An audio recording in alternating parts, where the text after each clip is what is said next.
Hi everyone, so in this video we are going to be breaking down a really cool Google Ads case study for a client of ours. And in this video I'm going to be explaining in detail how we generated over $160,000 in just 1 month for this client using Google Ads at nearly a 10x ROAS.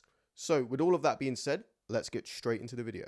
Alright, so let's get straight into it. In this video, I'm going to be breaking down exactly how we made one of our new clients $162,000 in revenue at roughly a 10 ROAS on Google Ads. So let's get straight into it. Now here's a quick screen grab of the client's Google Ads dashboard, the overview section, just so you can see how much we spent, the amount of conversions, i.e. purchases we delivered, the value of that, so the amount of revenue, and then the return on ad spend. So in other words, for every dollar the client spent, how much revenue or how much did they earn back?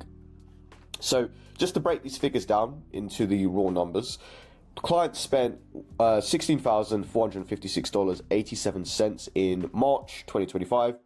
In terms of purchases, i.e. conversions, we delivered them 1,383.37. So that 0.37 was probably a mixture of somebody interacting with a Google ad, then converting organically or directly later on. Revenue, we delivered $162,381.01. And then the average order value was $117.38 with a ROAS of 9.87. Now, in other words, for every dollar this client spent with us, we got them back $9.87. So that's nearly a 10x on their money during the month of March. So it was a really cool month for this client. We're really happy with the results, and we're going to break down exactly how we achieved this. So going on to the next section, right? Who is the client? What do they do? What's their industry, etc. Right? So here's a quick client overview. The industry of the client is in the healthcare industry, but specifically they're in the women's health supplement space. So they create supplements that are specifically tailored towards the female market. It addresses a lot of female needs, and that's pretty much them in a nutshell. Now, they have a few core products, right? Or they have 3 core products, I should say. One is their signature skin and hair supplement. So this is basically just a supplement that is patented. They developed it. They're very well known for it. That helps basically improve the appearance of skin and hair, but specifically for females. And they're really well known for it, and that's something we were able to leverage, which I'll get into in some later sections of this video. Next core product is their energy tablets. These are pretty much exactly what they say. So one of their core products is an energy tablet. You can take it, just helps you have a source of natural energy throughout the day that doesn't give you the jitters. It's sustained, doesn't mean you crash. All these really cool things. Lastly is they have an overall wellness gummy. So these are just sort of like gummy sweets. They're kind of like a multivitamin, but they're tailored specifically to females as opposed to just more of a general market. And again, these are the 3 core products that the client wanted us to push. Now, the client was facing a very specific challenge when they came to us. One, they felt like they were wasting a lot of ad spend, so they basically came to us with a brief saying, look, we want you to find where we're wasting ad spend, reduce this as much as possible. Secondly, they wanted to improve ROAS while roughly maintaining their ad spend, which was roughly $16K a month, give or take a couple $100. And then, of course, lastly, they just wanted to drive more purchases, but specifically, they wanted to drive more purchases from their core products. So these 3 products we mentioned here. The problem they were having is that they were getting a lot of conversions, but from very low value products where they were either losing money or they know these products are not repeat purchase products. So it's sort of like a one-time purchase. They might make a little bit of money on the front end, but they know the LTV, so the long-term value of that customer, is basically 0 after that. Whereas they know when they are driving sales or purchases via Google Ads to these 3 specific products, the LTV is super high. I think it was around $750, if I remember off the top of my head. So the sort of scale and the magnitude of scale on this is massive. So based on the client's brief and what they wanted us to achieve, we basically created a tailored strategy to achieve or unlock these 3 objectives. Now, the strategy we created consisted of 4 elements, right? And they were very tailored towards this client's needs. The first was we did a full account audit. Now, this is something we actually do for every client regardless. However, we moved away from our more standard audited approach to a very tailored one focused around the core products, wasted ad spend, and ROAS optimization. Next is we actually restructured the PMAX campaigns. So firstly, I should say we reviewed the PMAX campaigns. This was all born out of the audit. But off the back of this, we basically restructured the PMAX campaigns to, one, focus on the core products, but two, to actually drive revenue from them in a more effective way, where it actually lowered CPA, it actually improved ROAS, and ultimately delivered more conversions from those products. Lastly, we split tested ad copy and landing pages, right? Now, one of the findings we found off the back of our audit is that there was a very generic approach within the account. They didn't really nail down who their core audience was that they were targeting on Google Ads, right? And that was something, or that was a huge opportunity for us to figure out and test and ultimately scale. Lastly was new campaign testing. So we launched 2 new campaigns, one being a DSA campaign, one being a branded campaign. We'll get into that in a later slide. So here's the results, if you are wondering just off the get-go. So we were able to reduce wasted ad spend by 5.49%. So that was just under $1,000 we shaved. Really, really good start in 1 month to do something like this.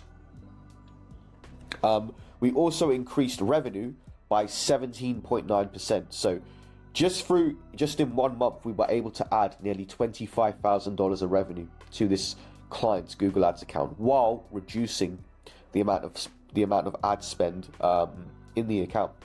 And from a ROAS standpoint, we were able to boost ROAS by roughly 25%. So ROAS increased by 24.75%. This went from a 7.91 to a 9.87. And you can see these results here at the bottom.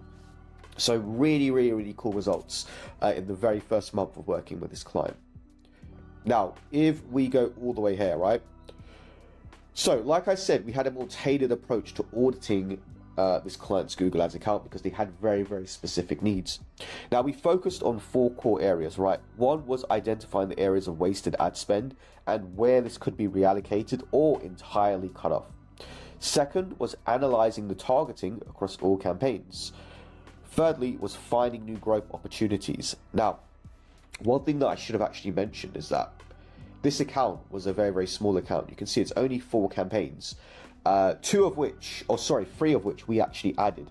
They were primarily relying on a big PMAX campaign, and then they had a kind of like, they did have a second campaign, which was a branded search campaign, but it wasn't very functional.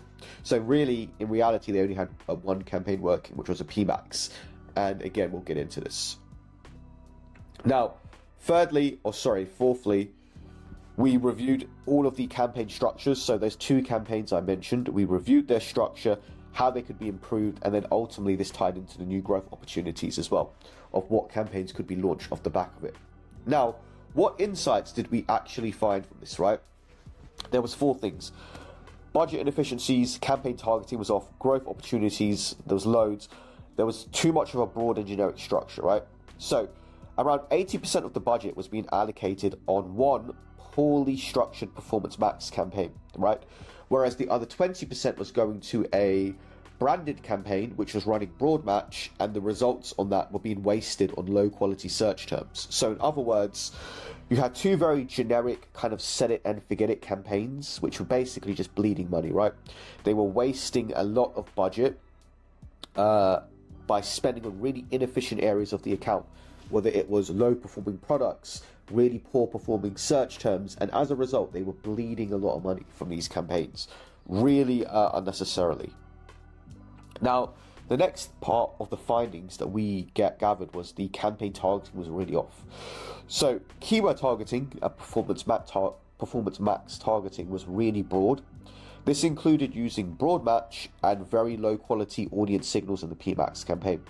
Now, as a result, the campaigns were not targeting the right audiences effectively. Yes, they were getting conversions, and yes, they were getting a decent ROAS before. It wasn't great, it was decent. But just by simply optimizing the targeting, we were able to almost get them a 10x return on that ad spend. Now, lastly was the growth opportunities. Now, from this, we identified new growth opportunities that we could grow the current campaigns, but also scale up new campaigns. And these are the DSA and the new branded campaign, and actually a new PMAX campaign that we launched as well. Now, overall, the structure was very broad. And again, when you target broad, you get broad results, right? Previous campaigns were not segmented correctly, and they kind of had this one size fits all or very, very generic approach, right? Which we're going to get into. And based off the back of these findings, we were really able to optimize the hell out of this account and get some really, really good results. So, going into the actual steps of what we did, we restructured the PMAX campaign, right? What did we actually do to get these results? Now, the previous structure, so before, was disconnected and inefficient. They had one campaign with one asset group with all of the products in that, right? As a result, you had a lot of ad spend go into really, really low value products. So products that were literally $5, $2, where it's really hard to get a good ROAS on that, right? And they were spending loads of money on that. So not only were they losing money, these products are not lifetime value products. They're not good LTV products. So they were really just losing a lot of ad spend with this structure. The campaigns in the previous structure were not optimized for targeting new customers. When we ran a script, we found, I think it was 40% of their ad spend was going towards branded searches. So they were already going towards people who knew who the brand were, and the campaign was not pushing the business forward and targeting new customers. Thirdly, they had a very basic asset signal structure that mainly used interest-based targeting. So they weren't really using first-party data, they weren't using any search themes. The interest they were using were just like affinity audiences. They had a few in-market audiences, but again, it wasn't really good enough to get the results that they wanted under the current structure. Lastly, no brand exclusions were applied. So brand exclusions, if you don't know, these stop your ads from showing against searches against irrelevant brands. So just imagine if you're a luxury jeweler, you don't want your ads to show against a cheap jewelry brand, you can exclude your ads from appearing against that brand in the Google search, right? This wasn't being applied at all. They were showing against really cheap kind of competitors. They're not even really competitors. They were just similar brands in the same space, but much cheaper, which didn't do them any favor showing against. So what did we do, right? After we restructured the account, we took a more streamlined and intent-driven approach, right? So the first thing we did is we segmented the PMAX campaign into 2 campaigns. This included a core products and a non-core products campaign. Why did we do this? This allowed us to dedicate a specific budget behind the core products to scale them with a really high target ROAS bid strategy. So this made scaling a lot easier because we could actually push budget into specific products with a specific ROAS that made scaling that campaign easy. Next thing we did is we created individual asset groups that were segmented by specific product SKUs. So again, rather than having one asset group that had all of the products bundled into them, we actually created individual asset groups, right? Now, why did we do that? Because we can tailor the ad copy, we can tailor the assets, the videos, the products within that, right? All to that specific asset group. So Google can target way more effectively and show a way more tailored ad based upon that product. And of course, this ties into the last point in that we adjusted all the assets for each product category, right? So again, segmentation and intent driven, that's what we did. And it basically allowed us to scale the hell out of these PMAX campaigns really, really easily. Now, secondly, we optimized targeting for new customers. And the way we did that is by uploading customer lists, but we segmented each customer list based upon the product SKUs or product categories. So for each core product category, we uploaded a specific customer list, whether it was the skin and hair supplements, the gummies, or the energy tablets, right? So rather than feeding Google generic data of just a customer list of all of their customers, we gave it very specific customer lists of what each product, or rather each product category's customer looked like. That allowed Google to crawl that list and then effectively target new customers. And then of course what we did is we optimized all of the PMAX campaigns to target for new customers at the settings level. Now, thirdly, we leverage first-party data, like I mentioned, but we also leverage search themes. We also applied more in-market audiences, and then here's where the magic happens as well. We applied new negatives that allowed us to exclude our ads from showing against cheaper brands, or people even looking for things like free supplements and testers. All of these things were not being applied in the account, right? So by simply doing this, we completely changed the targeting and improved the quality of targeting by not only targeting the right people more effectively, but excluding the wrong people more effectively. This significantly improved performance almost within the first week of us applying this. Now, going on to the last big change we did on the PMAX. The client's own brand was excluded using a brand exclusions campaign. The reason we did this, right, and this might seem counterintuitive to some of you, you might be wondering, why would you want to exclude your own brand name from a Performance Max campaign? This was to actively stop the Performance Max campaign from relying on showing for branded search themes, or search terms, which we discovered was super high when we ran a script. Also, this forces Google to show for non-branded traffic. And when you show for non-branded traffic, you're most likely going to acquire new customers who are going to add LTV to your business, who are going to become long-term customers and add long-term value. This is the power of when you actually optimize the Performance Max campaign correctly. This is the magic that you can unlock to nearly get a 10x return on your ad spend. Okay, so moving on to the next slide. How did we split test the ad copy and the different offers within the Google Ads account? Now, this was focused on the search campaigns we launched, specifically the brand campaign.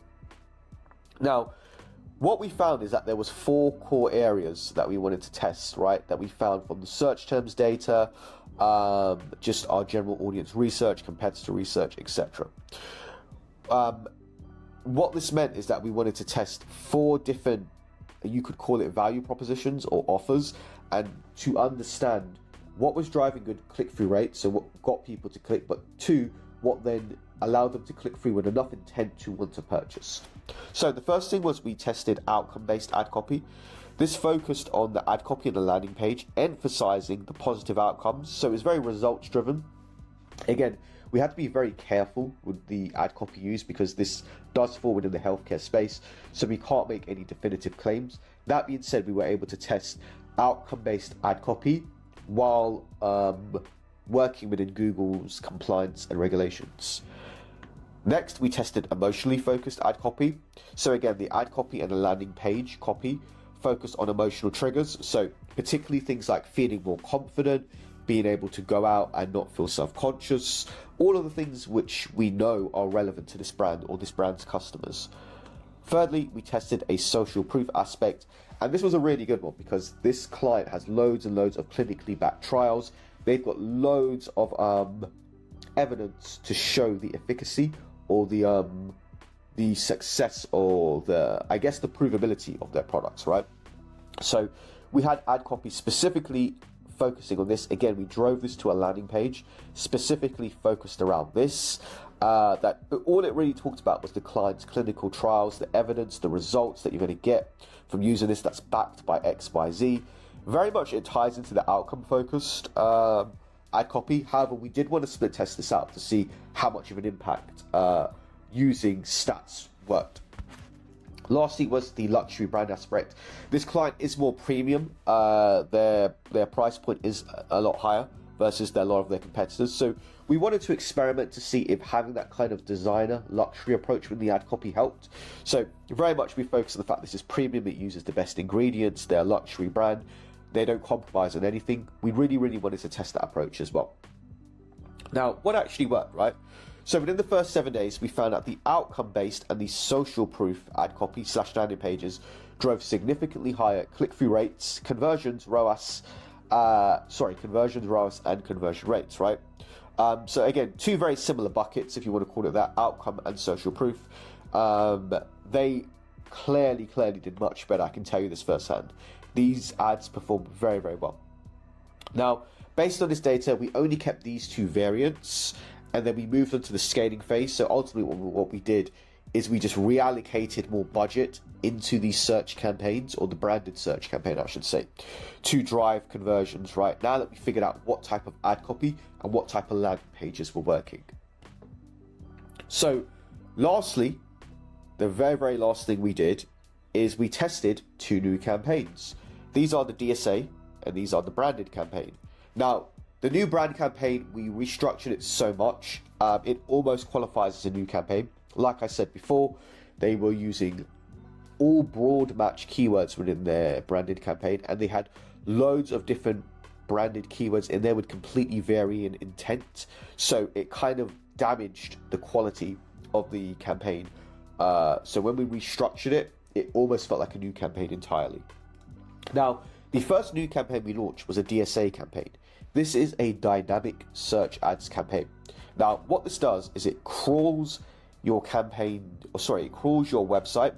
It looks at your conversion data, a bunch of other factors, and it will actually determine the keywords to bid on for you, and it will actually even write the ad copy for you.